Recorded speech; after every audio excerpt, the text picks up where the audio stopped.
pledge allegiance to the flag of the United States of America and to the republic for which it stands, one nation, under God, indivisible, with liberty and justice for all.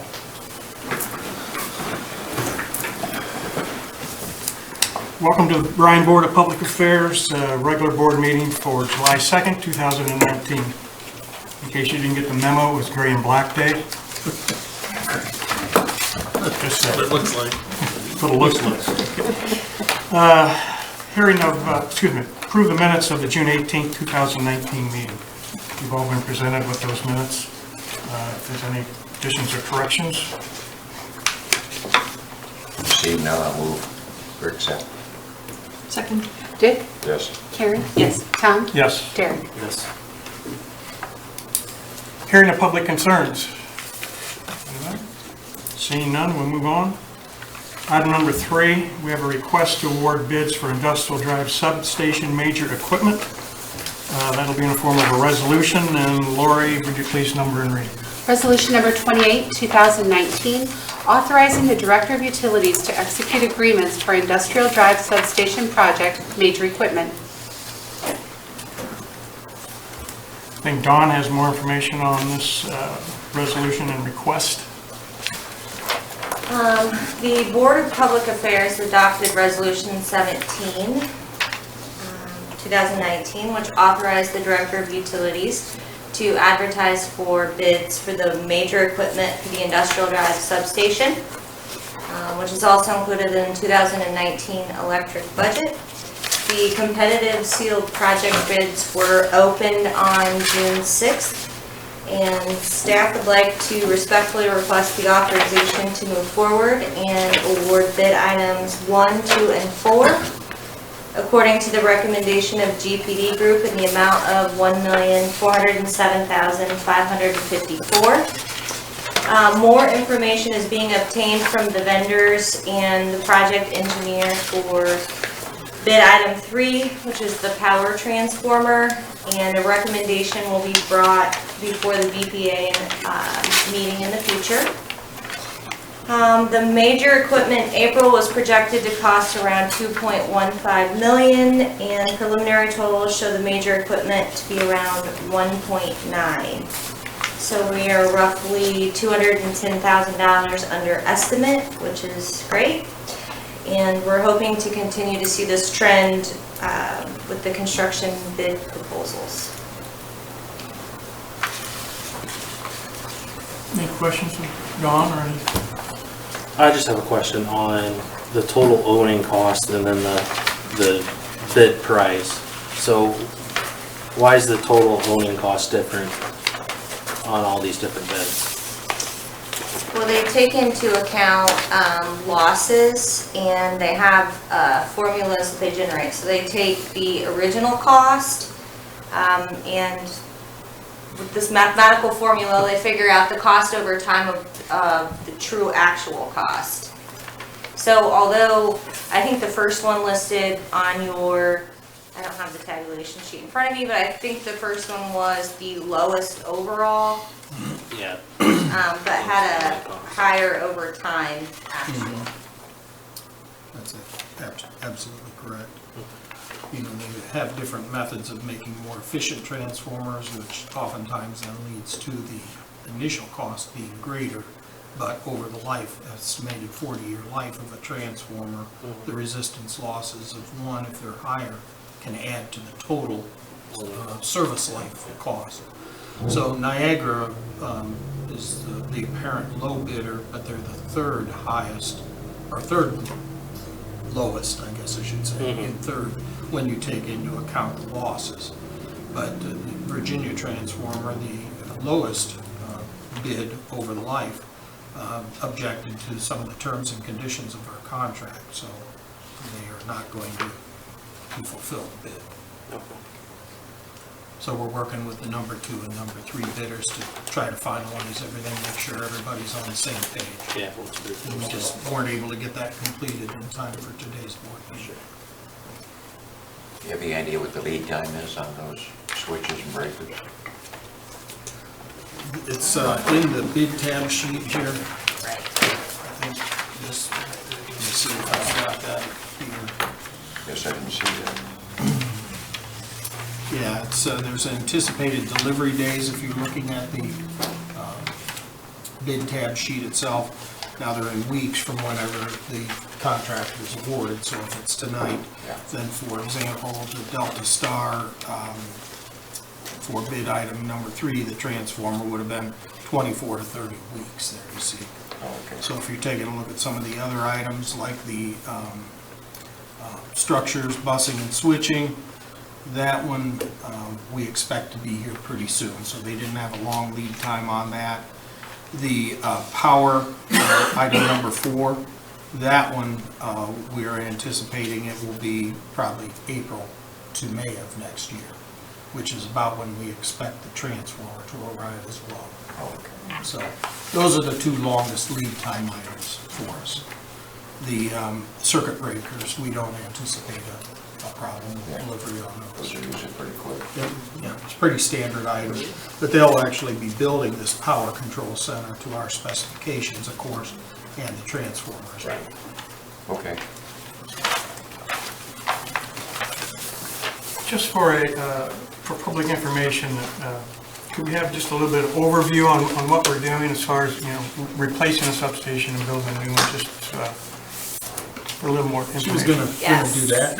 Absolutely. So, if you recall, last year, we went through an electric system review, where they looked at how we would be able to continue to deliver reliable connected service to our customers. And it provided us the information to determine the objectives and develop an improvement plan. And one of the items was the Daggett substation. There was a question on, should we keep the current one and upgrade it, or should we look at replacing it, and over time, what would be the most cost-effective, reliable, and serve our customers the best. So ultimately, for increased load support, reduce overhead line exposure, and increase reliability and flexibility in the distribution system, and also cost, it was determined that the Daggett substation should be replaced. Daggett substation was constructed in 1975. And at the industrial park, they chose the location because of load impact and potential future load growth, and where everything else is in the system, as well as the 69 rebuild, which is actually in our budget right now that we're going through. Of course, those That buses, answer your question? those buses that have worked here, no, Daggett's outlived its, Yes, it's lived its useful Potential. life. so. In order to continue to provide reliable service, especially over there, it's important. Well, and it's also part of our longer-term plan to retire the 34.5 transmission. We only have, the only connections to that right now are Titan Tire and the power plant generators. So you've got 40 MVA of transformers there for those couple of things. So, so if we could eliminate that, just convert everything to 69, then it improves our reliability and our capacity for transmitting power. And another benefit of building new and replacing the old is we can use the old one up until the time that we can switch over to the new one. That's So, correct. a lot more convenient. Well, and it's tough to work in an energized substation and do things like removing breakers and transformers and not have interruptions or reduce the level of service because you're opening sections of the 69 kV line.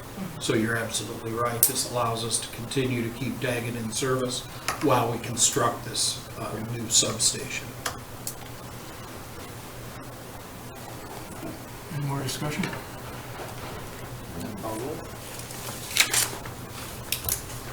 I'll make a motion, we adopt resolution 28. I'll second. Dick? Yes. Derek? Yes. Tom? Yes. Karen? Yes.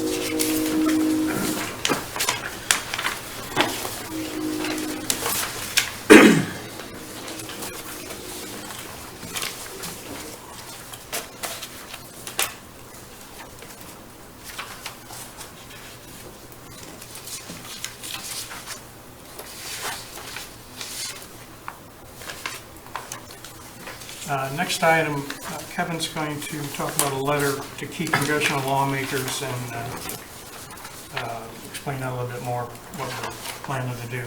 If we agree, we'll need a motion at the end of this discussion. Thank you. Yeah, this is a late item. We received an email today from American Municipal Power.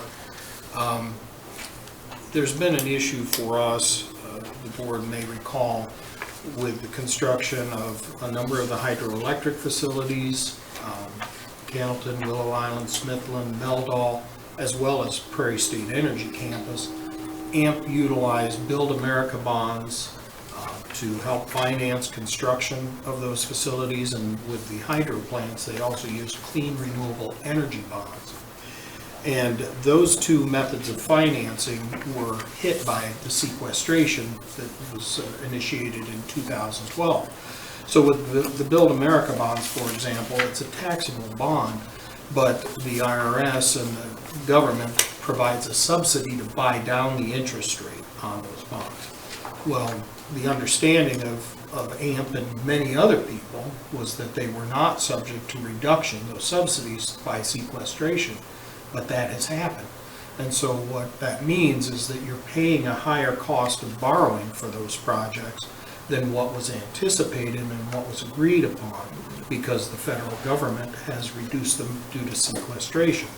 So since the time that that has occurred, AMP has been working, and when you go to Washington, you may recall on some of the trips, that's been one of the issues that we've discussed, because it impacts us, increasing the power supply costs from those 5 projects because of that. That was, in our mind, an unintentional consequence. And Congress is looking at considering some more of those direct payment type of bond arrangements. And AMP and many other public power entities across the country are saying, wait a minute, before you start anything new, you need to fix this problem with the ones you've already issued, because it's costing our customers more money than it should cost them. And so AMP has put together, or I'm sorry, the American Public Power Association has put together a letter to key congressional leaders urging them to do that, to take care of this problem with the reduction from the government, I lost my train of thought there. The reduction because of the sequestration, there we go. So they've asked whether BMU would be willing to be a signatory on that letter as well, just saying that we support what APPA is proposing. And it would be my recommendation that by motion you authorize us to be included on that letter from APPA, because of the benefits that it could provide our customers. That's kind of a no-brainer. I'll make a motion that we do support that, or send a letter.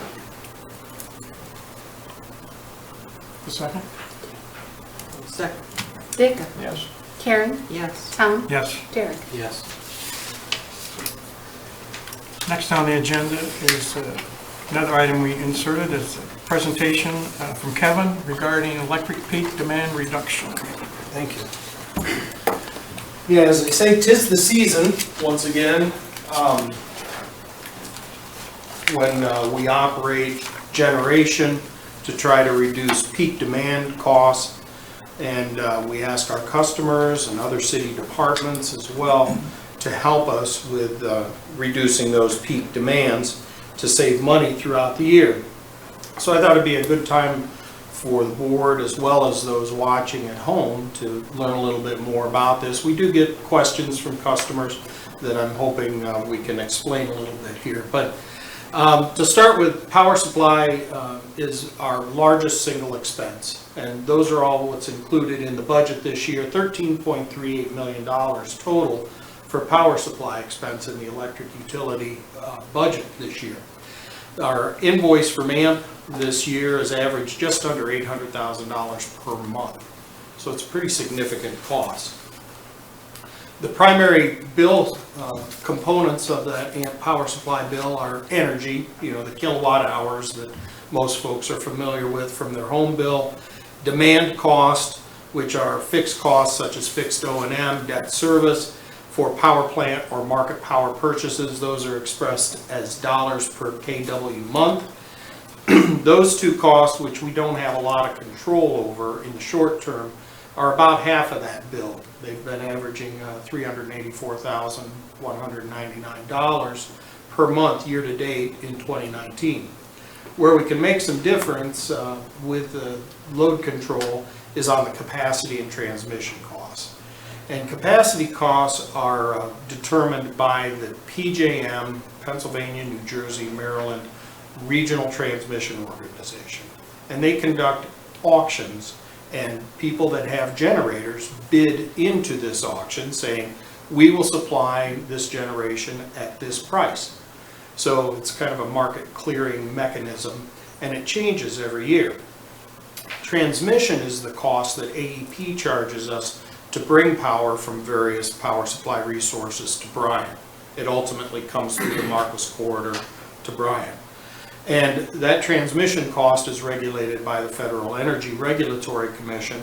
It has continued to increase, and pretty significantly in the last few years, to the point where there are some months where this capacity and transmission costs are greater than what our power supply cost is.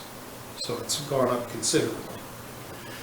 Now the capacity charges that I mentioned that come through PJM, they're based on the average of what our load here is in Bryan when this entire system peaks. And I just want to show you a little map here. This is the PJM Regional Transmission Organization. It covers whatever's colored in these states that stretch all the way from Illinois, Michigan, Indiana, Ohio, Kentucky, Virginia, West Virginia, all the way to the East Coast there. So it's a very large area. And of course, the weather that's going on here in Northwest Ohio today may not be what's going on down there in Virginia. So I think sometimes when we issue these alerts, and I remember one comment in particular, it was a week after Christmas when most of our local industry is on shutdown, right? Or a lot of it is. And they were questioning why we would need to conserve energy here in Bryan that week because, you know, these industries were down. But it doesn't matter, again, necessarily what is going on in Bryan. What matters is, are they going to set one of the 5 highest annual peak demand days across that entire region at that time?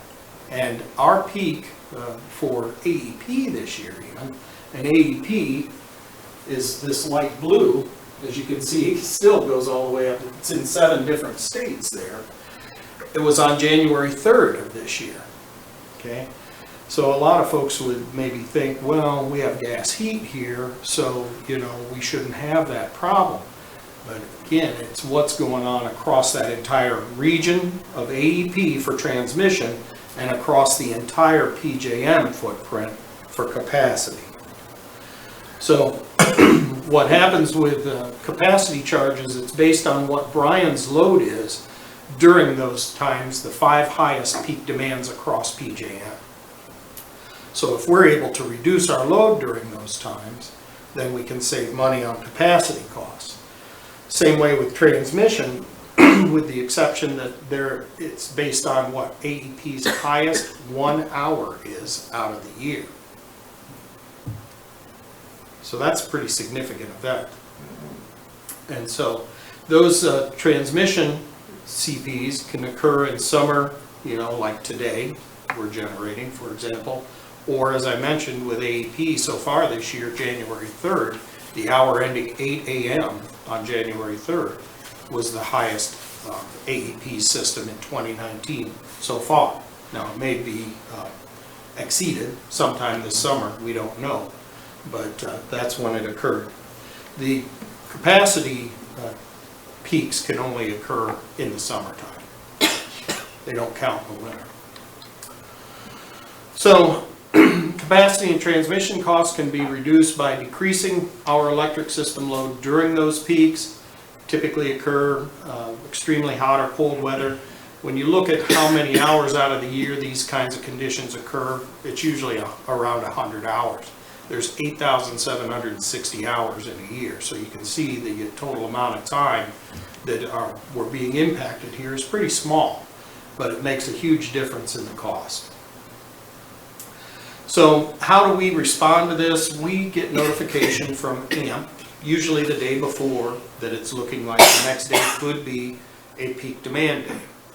By 10 o'clock on that day, they notify us whether or not they believe we need to generate.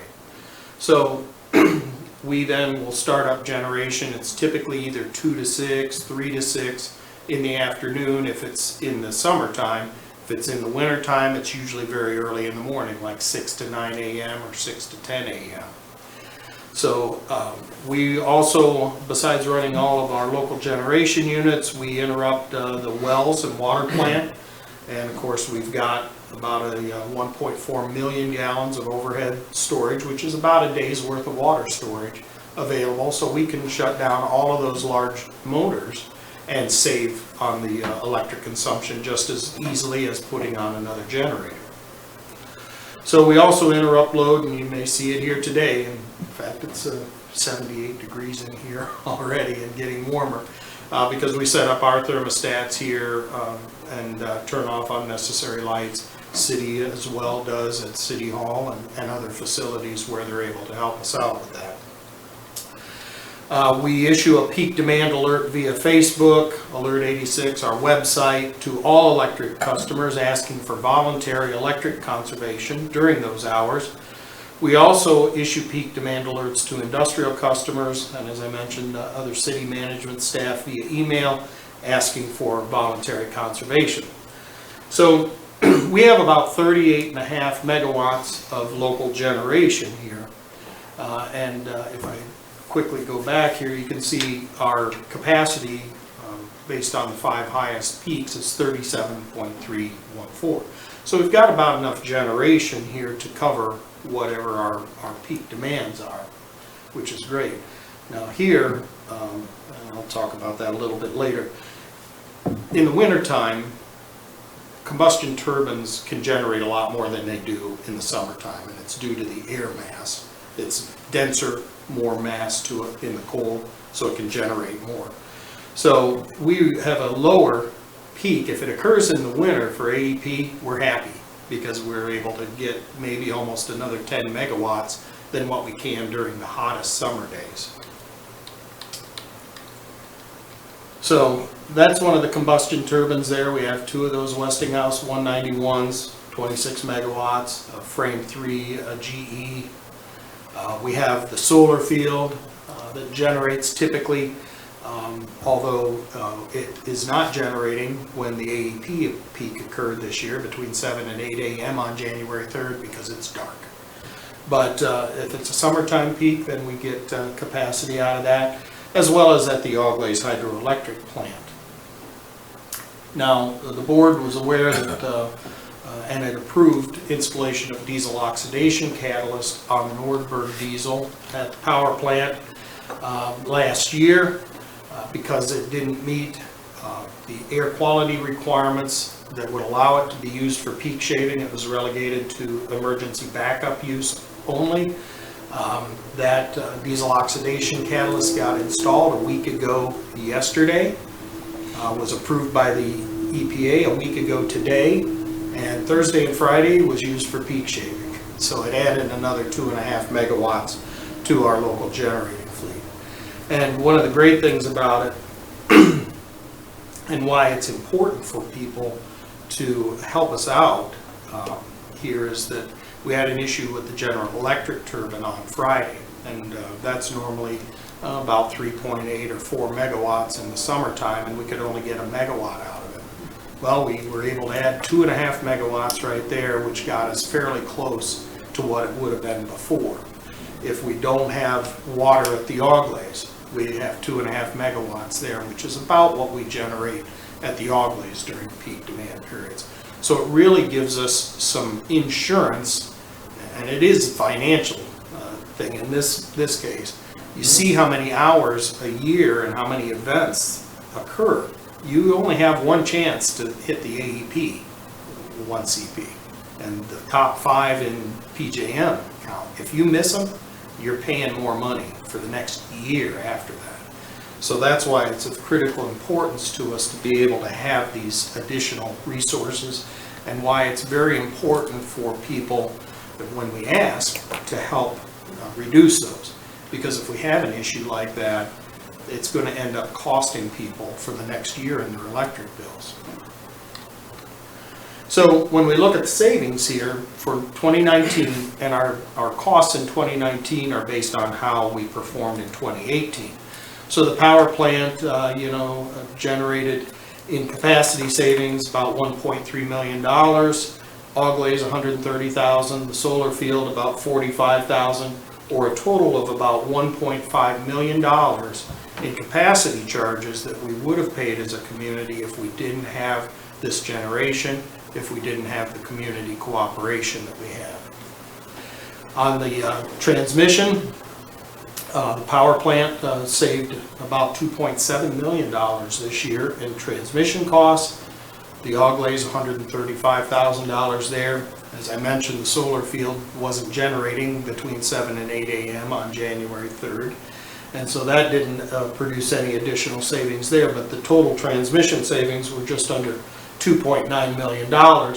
Or you put that together and it's nearly $4.4 million. Okay? So now what does that mean if I'm a residential customer? That translates into about 2.19 cents per kilowatt hour more that you would pay.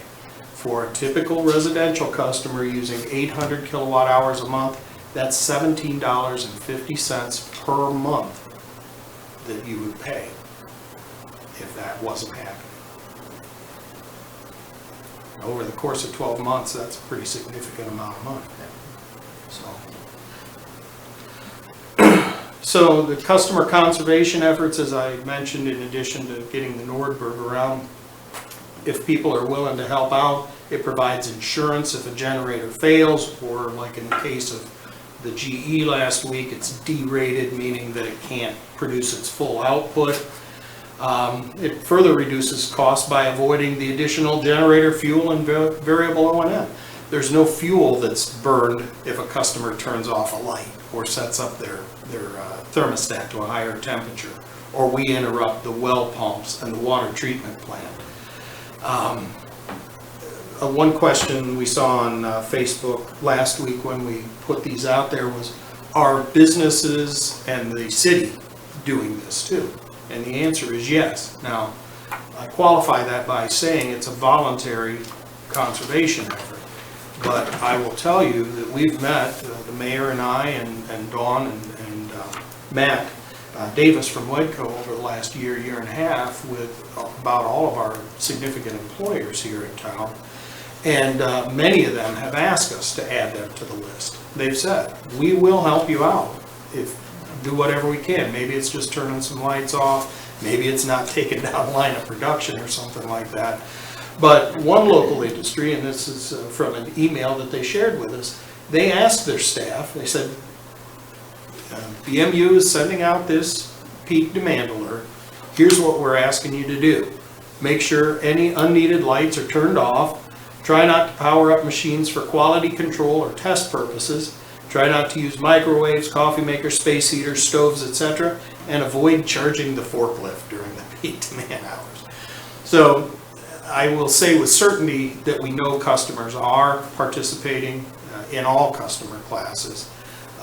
To what extent, I can't say, but anything that anyone's willing to do during those peak demand periods helps everybody. And so with that, I'll be glad to try to answer any questions the board may have. One question is the notification, do they use forecast to help plan their notifications? Absolutely, yep. In what way?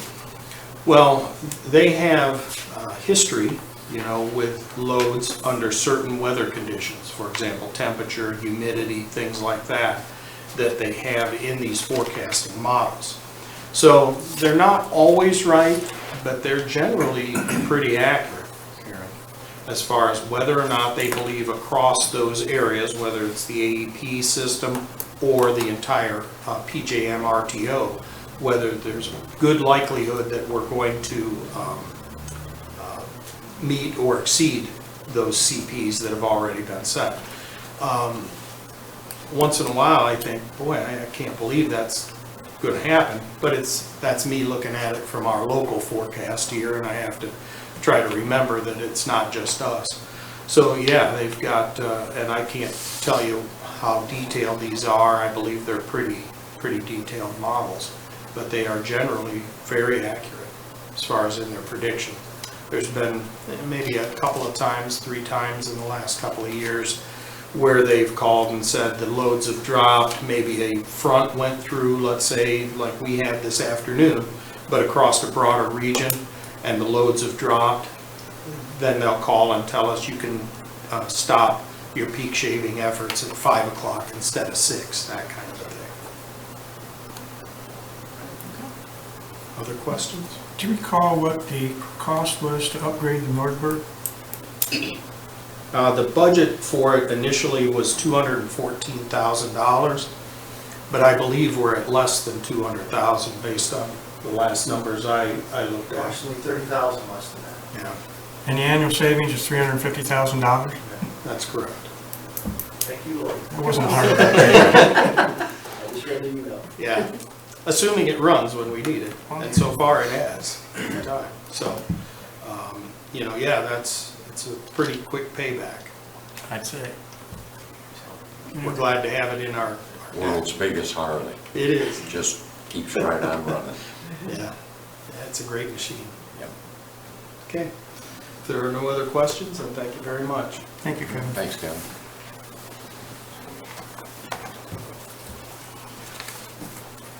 Next on the agenda is to effect semi-monthly disbursements.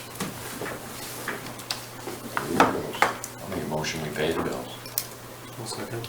Dave? Yes. Derek? Yes. Tom? Yes. Karen? Yes. Next on the agenda, comments from BPA and staff. Derek, I'll let you go first. Just like to thank everybody in their efforts of helping the peak shaving. As Kevin said, it makes a huge difference on our bills and every industrial bill. So I know we do whatever we can at current office and at my home when definitely we're not even there. So no point in having the AC running. Pretty short agenda, so that's all I got. Hats off to Jim and the power plant guys. I know you were just generating up to what, 6 maybe? Yeah, Yeah. they haven't called it yet, so. Yeah. Oh, It's they dropping haven't. off, the load's dropping off, they haven't called it. Oh, good. Saving money. Yep. That's all I have. Nothing today. Kevin? A couple of project updates. We opened the sealed proposals for the AMI system on June 14th. We're working with Value Tech Solutions on going through those. We hope to narrow the field to 3 finalists by the week of August 6th, 7th, and meet with the finalists here to have presentations to the staff about their AMI systems. Any of the board that would like to sit in on any of those, you're welcome to attend. It'll be over those 2 days is what our tentative schedule is for that. And that will then hopefully lead us to a successful vendor on that. S&S Directional Boring has started their work on the Fairview Drive Directional Boring Project. The board may recall that is to replace direct buried underground distribution cabling out there that's original to that subdivision, and that will allow us then to replace that with new cable placed in conduit, which should be good for 40 years or more into the future. The completion date on that is still expected to be August 31st, and hopefully the weather cooperates and we're able to get it done in that time or sooner. We've also started the Town Line Road water main replacement project. The contractor's working south from High Street, and you said that they were down to just about to the street department garage there on Town Line Road. So they're making pretty good progress. And the great thing about that project, at least right now, is they're working in the paved area, so the rain has less of an impact than if they were working out in the unpaved area.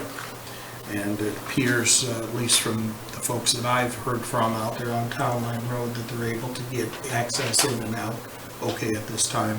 And I believe they're opening that street up every night and then on the weekends as well. And then the Auglaize hydroelectric plant energy production continues to be very strong. Through June, the plant has generated about 9.4 million kilowatt hours. Well, last year was our second highest annual production, and we generated 11.7. So we're only halfway through the year, but we're 80% toward what was generated last year, our second highest year. So we'll keep our fingers crossed that the rains continue to be favorable when we need them, and not too much or too little. And we'll hopefully have another very big year of production down at the Autoclaves. That was all I had, unless you had any questions for me this evening. Mayor? Not tonight, thank you. Lori? No, sir. Anybody out there? Dawn?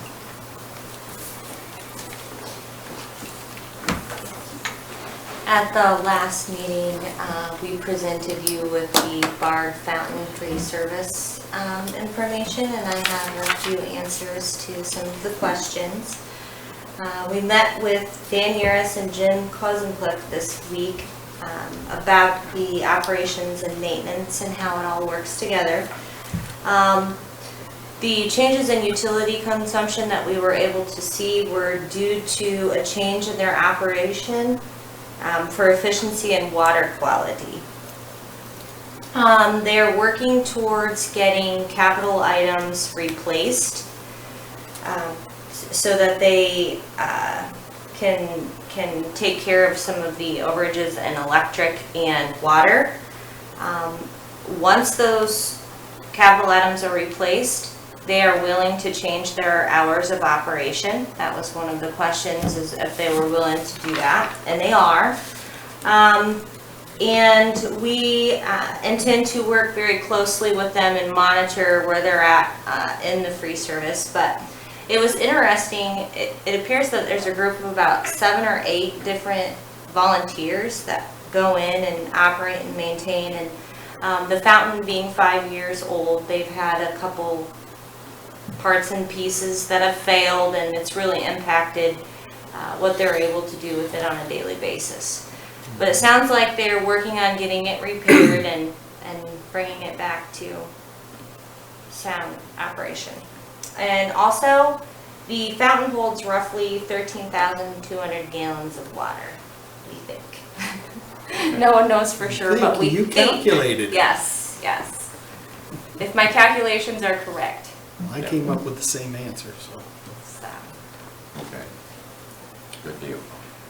so I don't know if we want to keep working through the process and then come back to you, or I guess we've notified that it's over the 5,000 and you guys have Yeah. reviewed it and just go from Well, there. it appears that a lot of that is really two different things. They had a problem with the filter, right, for a while, and so they were running it all the time because the filter wasn't working effectively, and the water was turning green in there. So the only way they could keep it going was to run it all the time, and then the timer went bad on it. So they didn't have a means for it to operate from 6 a.m. to midnight, which is what they've been running it, that 18 hours a day that was presented to the board at the time that they approached you about the free service. So if they can get the timer replaced, and they've already got a replacement for this filter, they've just got to get it installed, then it appears they can go back to those normal hours of operation, which will reduce the amount of electric used and also the amount of water lost to evaporation with it spraying up in the air for another 6 hours a day. So I think we just continue to monitor and Sure. and see what happens. It sounds like they're working towards helping us out, Yes. Yes. so we'll just work through it and hopefully it'll get a lot better. You know what I mean? Yeah. It'll fix itself. Yep.